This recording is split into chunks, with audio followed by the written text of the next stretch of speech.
Don't get in my way now.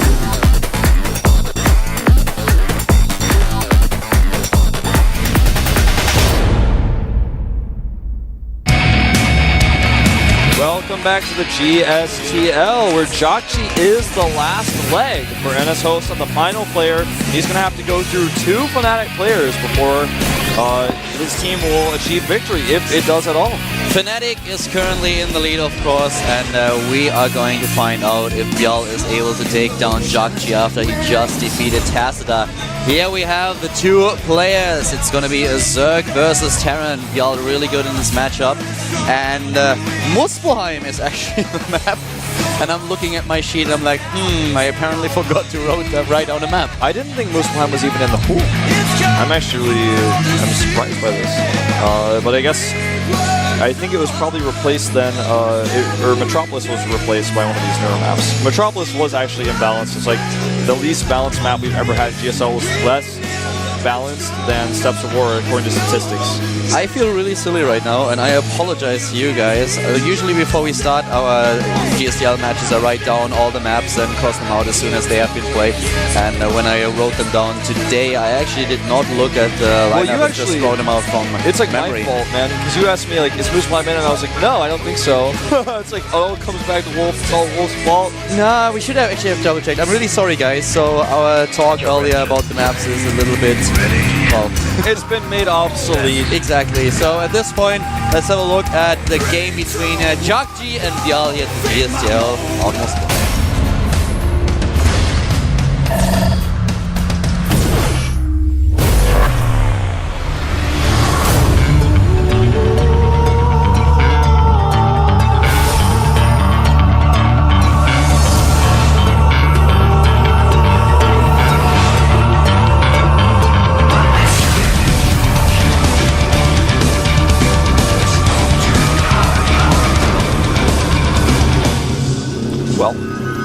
Welcome to Muspelheim, a map we did not expect. Player down here, the bottom right in the red, the final player for NS Hosa. The new star team is Ideas. NS Hosa, Jockji! And also thanks to Hot 6, our sponsor here at the GSTL, and that's why everyone's going crazy right now in the studio. Not only do they like Jockji, but they like Hot 6. The Hot 6 posters are everywhere, man. Yeah, we have huge banners right now. Starting to the top left is our Zerg player, starting for Fnatic. This is... Fnatic late call, Bjal! And I just had a closer look again at the map, so indeed Muspelheim is the map that is still in the pool, and Metropolis is taken out. Both start with them, they're pretty different though. And This is a map we've not seen very many games on in total, but all of the games we've seen here have been pretty interesting. I talked to you about this being my favorite map that was introduced to the pool last season because of the way the ramps work and how important it is to be map aware so that you can actually force the engagement to be in your favor, especially in ZVZ, for example. Do you remember when NS Hosa was facing, I think it was the match between NS Hosa and FXO, correct me if I'm wrong, but didn't we see Jockji on this map against Whale, and Jockji getting this 1/3 base that Whale never scouted, which was the reason why he lost in the end. But this crazy late game between the two of them, the same matchup on the same map, and it also featured Jockji, so we might actually see something like that today. Jockji is just amazing on a map like this. He has such a great macro control in the later stages of the game. He's everywhere at the same time. It's like the guy has 4 hands, 2 screens, and a 3rd eye.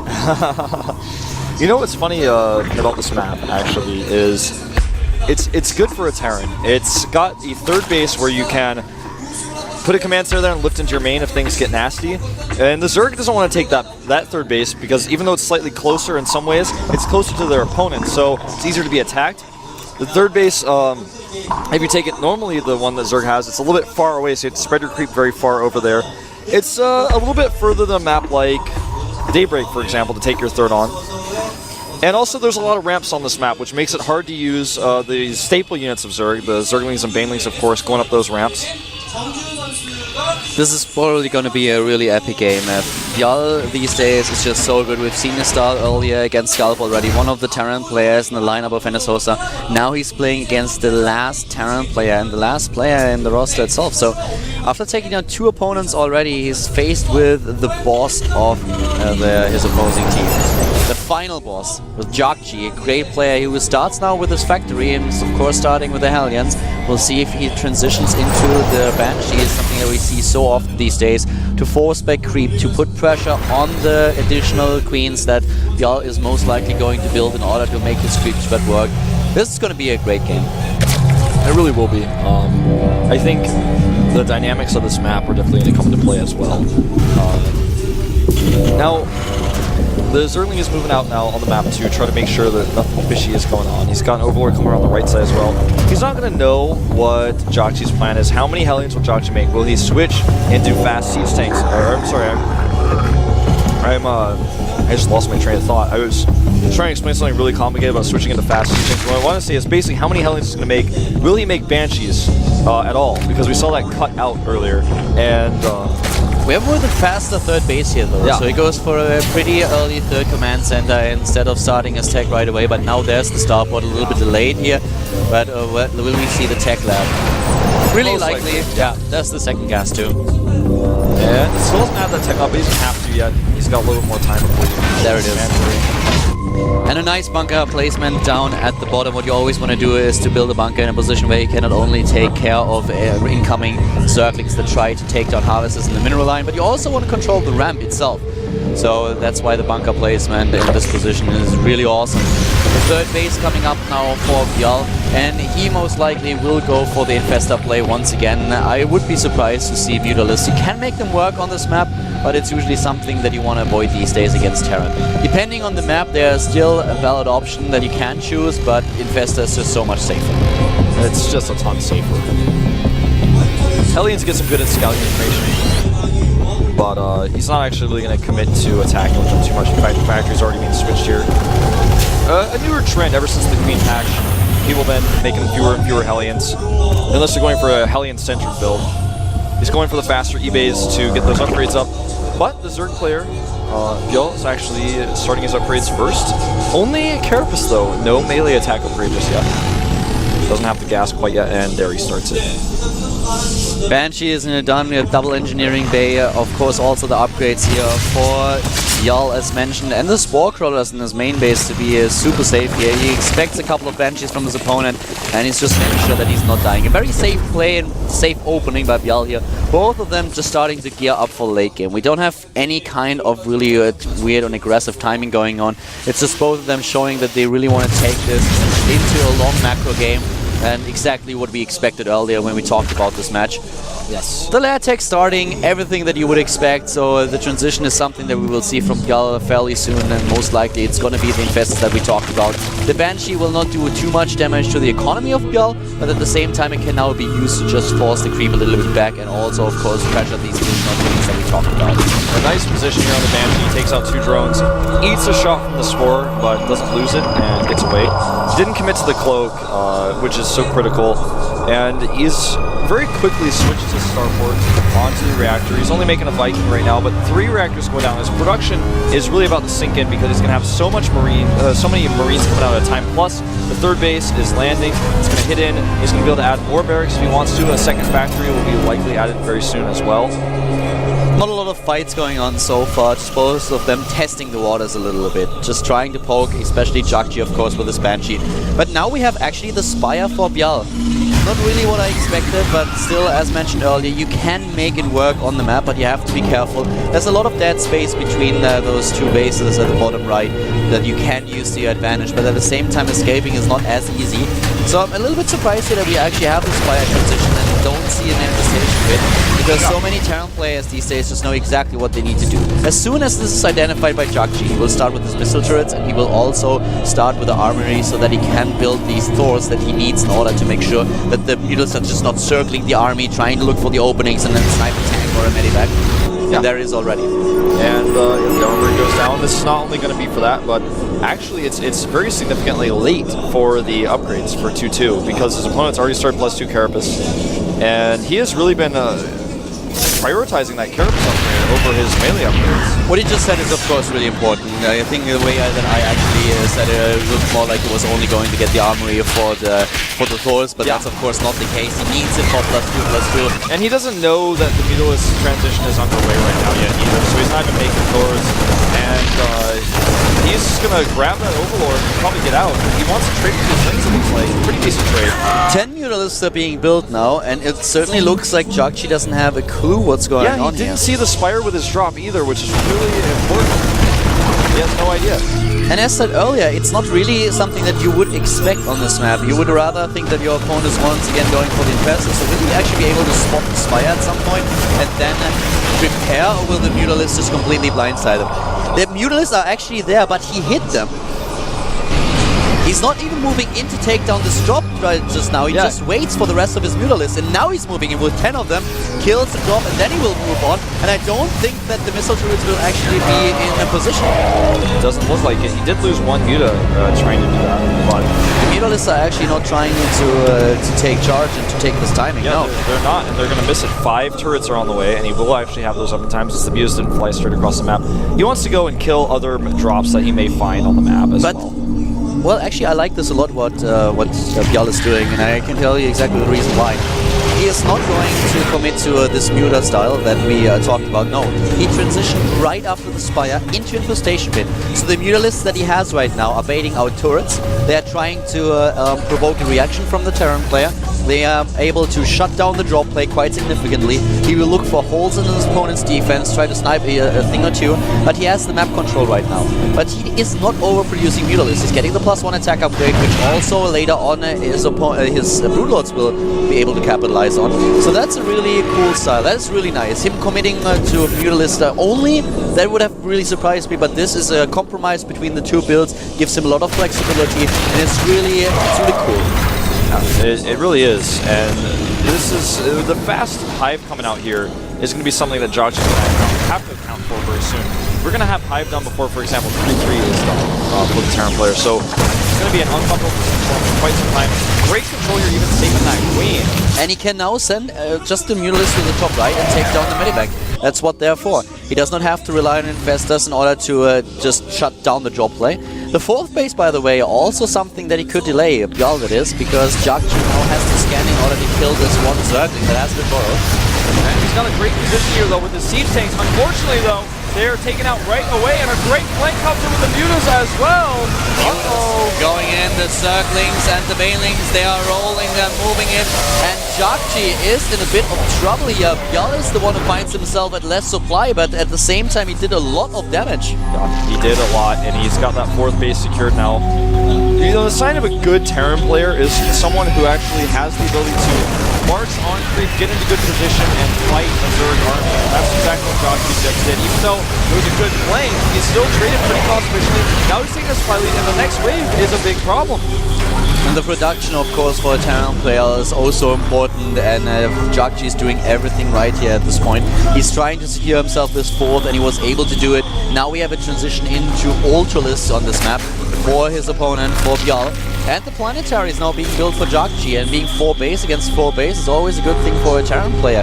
He gets those upgrades, he's able to secure himself a base after another, so a pretty decent position for the Terran player to be in. He does have a pure reactor setup with his barracks, of course, and this is going to be a problem for switching into more auto production that he's going to want, so he is going to have to do some shifting around in his main base when the Ultralists are spotted. A little run by here to the left side. He actually does not want to fight, though, against Jagchi's Marines like this. Well, here comes the split. Yeah, Jagchi is okay. Yeah, the Mutalisks have to run away. And this is just what we said earlier. Jagchi already setting up the sensor towers. He's a 200 supply. He's building up a bank. He's getting +3/+3. He's doing everything that we expected. This great macro game in the lane. He actually draws his opponent's forces out to the left side of the map while he's now aiming for the 4th base. Going right in. It's scanning, stimming, killing a ton of tumors here, and actually Bill is going to go for a massive counterattack. He's gonna sack this base. But This siege is- tanks this- are being set up. Oh. Yeah, is this going to be the right choice? Oh, he sacrifices the tank so smart to raise those depots, and in fact, the tank even lives as a result. Really well done. At the same time, this fourth is being attacked, though. He repairs the orbital, tries to save it, but there are just too many Zerglings and Banelings. But was that really the cost-efficient trade for Yal? I really don't think so. I don't think so either. You know, I feel like the choice to go for the counterattack may have been the wrong one. Because Now he's going to throw his laser away. At the same time, Yal, of course, took down the fourth of his... Sorry, Jakji took down the fourth base of Yal. And now if you just look at the army supply, Jakji is ahead with 122 against 84.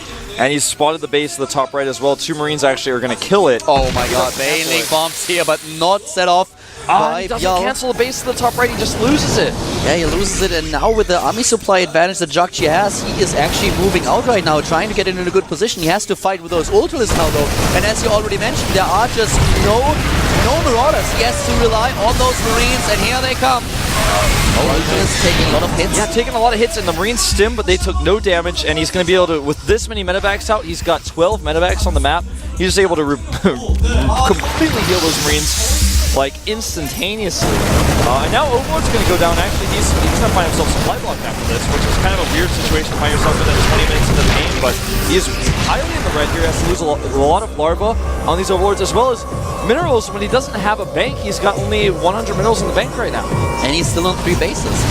Yeah, this is a great position for Jakji. Did he actually just detonate at the Destructible Rocks? Yes, he did. Oh, wow.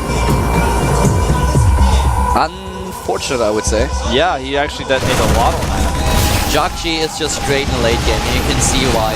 He's at 56 harvests though, he really counts on those mules, and what a position for him to snipe these Banelings. Yal is making a lot of small mistakes here, and the bank now for Jakji is incredible, and remember, he's at 3-3. And he's starting the Marauder Flush, getting custom shells here. This is a fight that Bill wants to take, but I don't think it's a fight he can win. He's moving in and certainly taking down a lot of these siege tanks, and The Baneling hits were good. Mana mules here by Jakji. Immediately, he is just saying, get the hell out of my game. The Baneling hits were good, you know, but the Ultralisk at the end of the day cannot actually fight against that much firepower. He drops a mule to repair his tank. I mean, the mule he used as a mana mule is now used to repair his tank.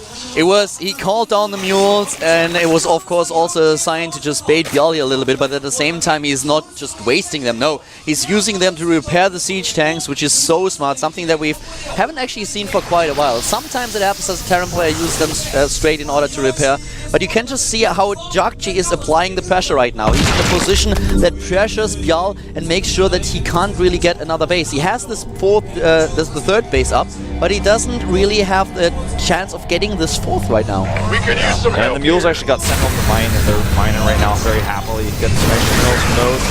The Ultra's counterattack here is just, I mean, it's going to catch reinforcements only, but the bigger problem is right at his door. Oh, he's going to go for the planetary here. And, I mean, yeah, this will work, but this is not very cost efficient. No, it is not. He So many Banelings lost. Yeah, he loses a lot of Banelings. This planetary fortress gets a lot of shots off. The drone killed the planetary though, which is pretty cool.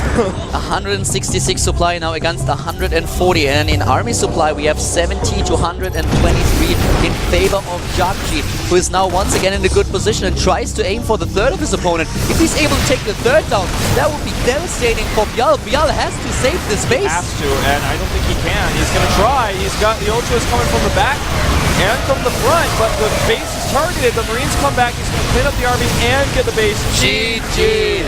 Jakji is a monster in this matchup.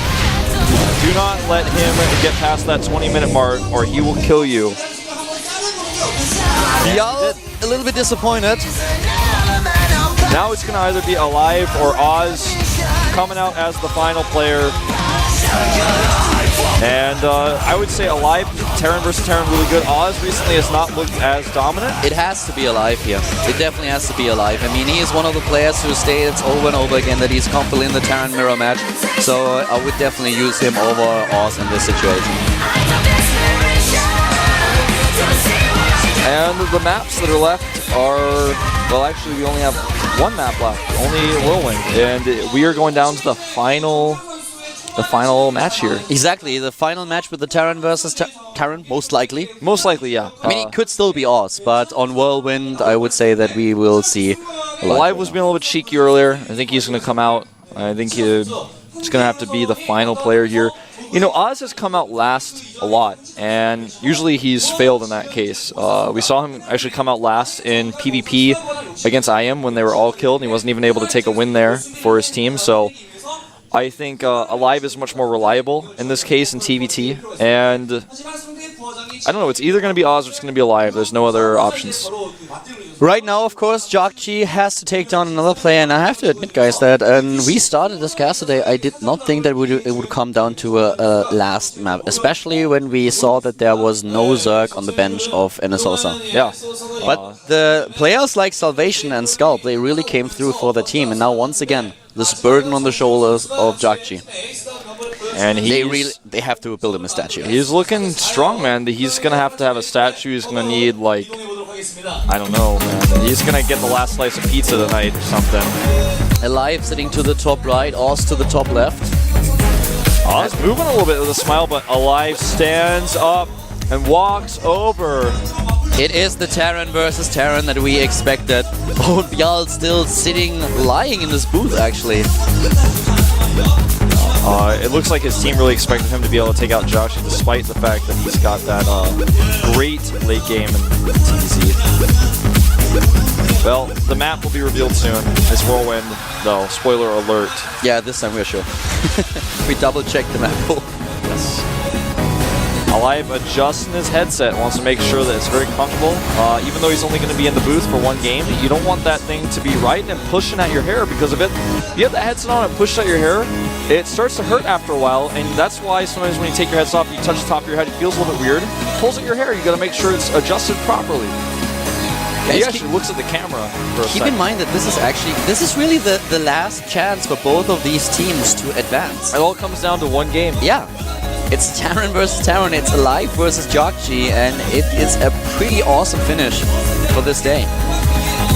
And Jockji is looking so strong every single time. It comes down to Jockji. He was the only player who could score against LGIM, and now he is up against Alive. All comes down to this one match. I don't know what Alive was doing with his hair in there, man. He doesn't have a part. He's like, do I want it to go slightly to the left or slightly to the right? He couldn't decide. I mean, a little bit indecisive there about that. Now, what type of build will we see, man? This is a big map. This is TVT, and we may see both players go Command Center first. We may see a Gasterus.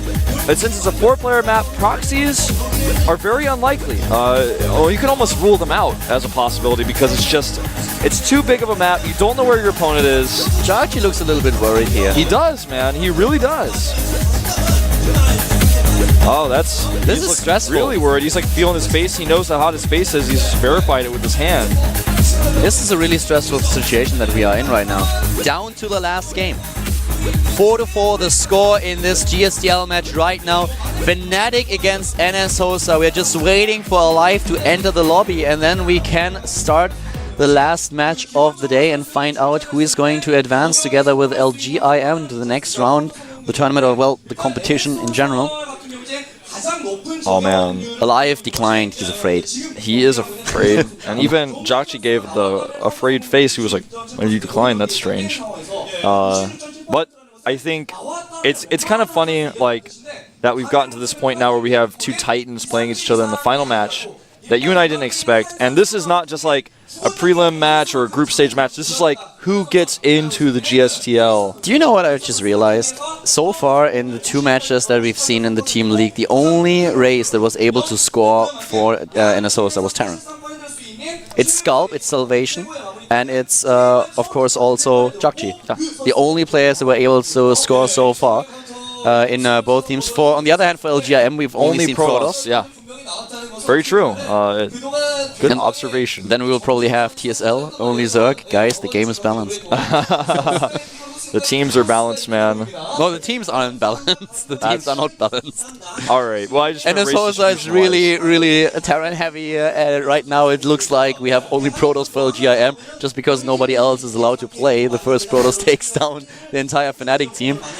And with TSL very Zerg dominant. Alive just said, "Why are you so good?" Basically in chat. That is actually a question that probably a lot of the viewers have right now as well. Yeah, I think so, man. Well, we're gonna find out if he's good enough. Map is Whirlwind, set number 9. You see the win ratio actually identical on this map for both players at 66.7. That's 2 out of 3. And that ratio will change for whoever loses. Go down to the negative here. Game number 10. Wait, what? Game number 10 in the best of 9. Oh, wait, was I say game number 10? No, I said that. Oh, okay. This is game number 10. We had a regame. Oh, okay, you are absolutely right. All right, you got me there. Map is not your thing. Caldo 3, Wolf 0. Yeah.